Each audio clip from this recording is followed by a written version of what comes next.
영화를 많이 만들어내고 유명한 마을이 됐으며 일몰을 두려워하는 마을이라는 말까지 돌게 된 지역이 있습니다. 이 사건은 사실 지금도 유명한 미스터리 미해결 사건입니다. 1946년 텍사카나를 사로잡는 사건이 시작됐습니다. 2월 22일 지미와 메리는 영화를 보며 데이트를 즐겼고 그 뒤에 텍사스주와 아칸소주 사이에 있는 주로 연인들이 많이 다니는 길로 향했습니다.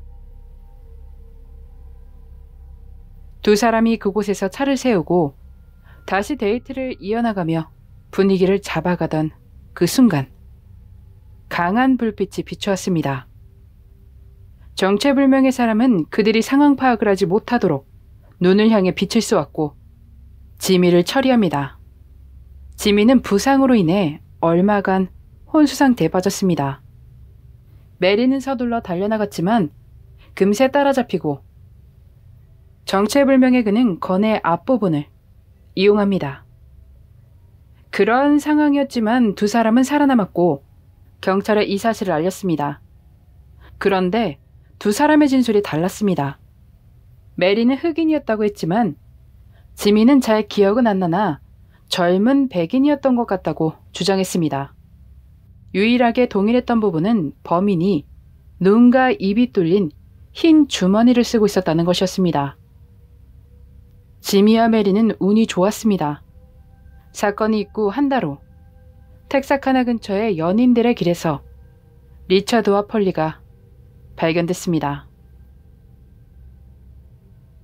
그들에게서 건에 의한 흔적을 찾을 수 있었습니다.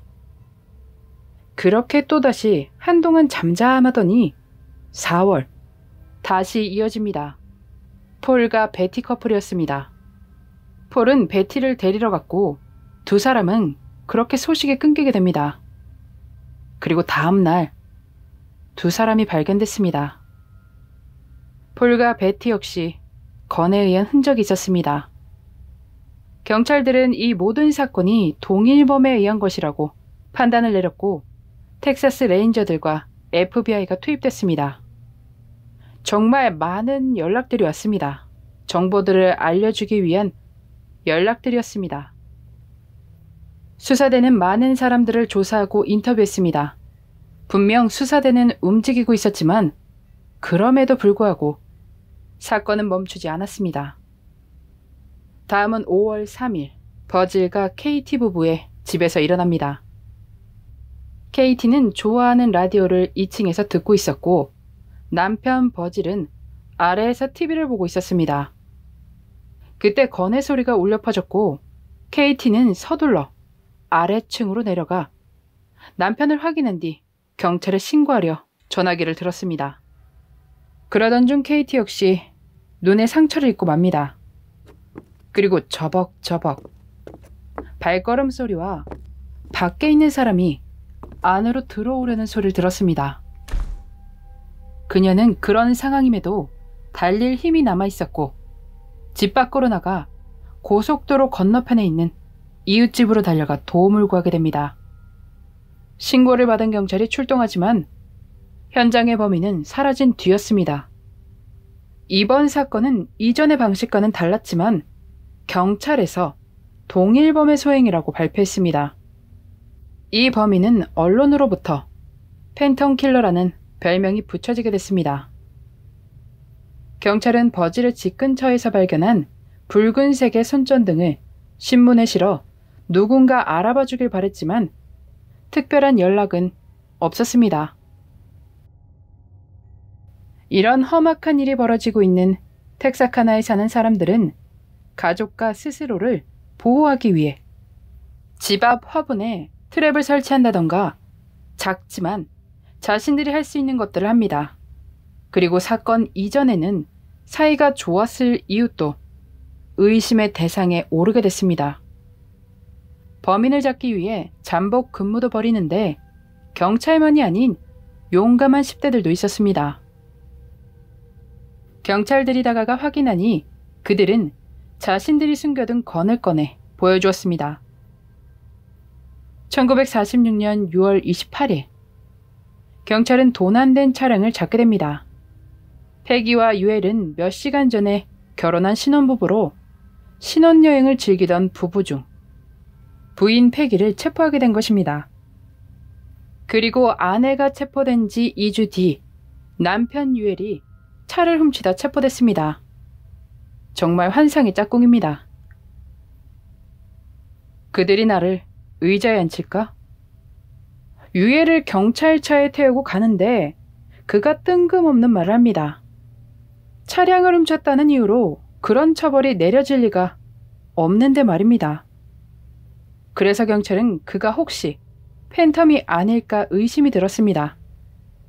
패기는 여러 이야기들을 들려주지만 나중에 말을 바꾸며 남편에 대한 불리한 증언을 거부할 수 있는 권리를 말하며 자신이 말했던 이야기들을 바꿨습니다. 또 증거들이 그와 연관시키기엔 너무 적었습니다. 그는 결과적으로 자동차를 훔친 혐의로 감옥에 갔고 인생의 대부분을 감옥에서 보내다 그곳에서 암으로 세상을 떠납니다. 그 말고도 몇몇의 용의자들이 있었습니다. 한 명은 대학생으로 1948년 11월 편지를 남기고 스스로 하늘을 가는 길을 택했습니다. 편지에는 사건에 대해 자백을 하는 내용이 담겨 있었습니다. 꽤 많은 사람들이 유엘 스위니가 팬텀이라고 믿고 있었고 한 소설의 저자 역시 그가 범인이 확실하다고 믿었습니다. 하지만 그 반대편에 있는 사람들은 그것을 의심했습니다.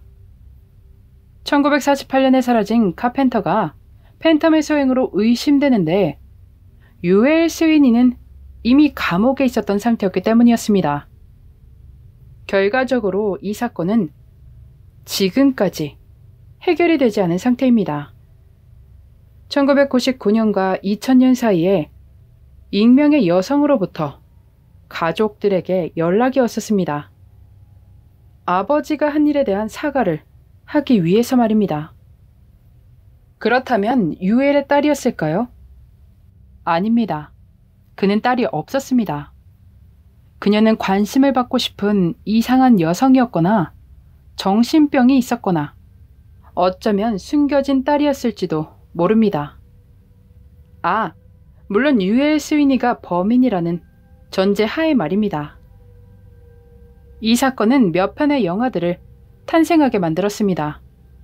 한 영화는 텍사카나에서 촬영했으며 몇몇의 마을 주민은 엑스트라로 참여했었다고 합니다. 그만큼 사건이 과거에 남아있다는 것이겠죠. 팬텀은 총 8명에게 피해를 입히고 5명을 하늘로 떠나게 만들었습니다. 제 생각입니다만 범인은 커플들에게 불만을 가지고 있는 홀로 사는 남성이거나 어머니와 함께 사는 남성은 아니었을까요? 어머니와 사는 게 나쁘다는 게 아니라 그 어머니가 자존감을 낮추는 말들만 뱉어내던 사람이라면 그런 환경에서 둘만 살게 된다면 분명 무언가 불만이 생기기 마련이고 이미 제정신이 아닌 사람이라면 충분히 그 상황이 자극이 됐을 수도 있습니다. 범행을 저지르고 나면 자신이 그들 위에 있다는 우월감에 젖었던 것은 아니었을까요? 그리고 한적하고 외진 곳에서 일어나는 일이다 보니 분명 그 지역을 잘 아는 사람이었을 가능성도 있습니다. 또 연인들의 길에서 그렇게 멀리 살지 않는 사람일 것 같습니다. 특별히 머리를 쓰지 않아도 충분히 숨기엔 최적의 환경이었으며 시대가 시대이고 마을이 큰 도시도 아니다 보니 범인을 잡기란 하늘의 별 따기였을 것입니다. 도무지 무슨 망상을 마음속 깊이 잡고 예쁜 커플들에게 그런 행동을 벌인 것일까요? 아름다운 달빛 아래에서 흰 주머니를 뒤집어 쓰고 텍사카나 주민들을 떨게 만든 일명 팬텀의 사건이었습니다.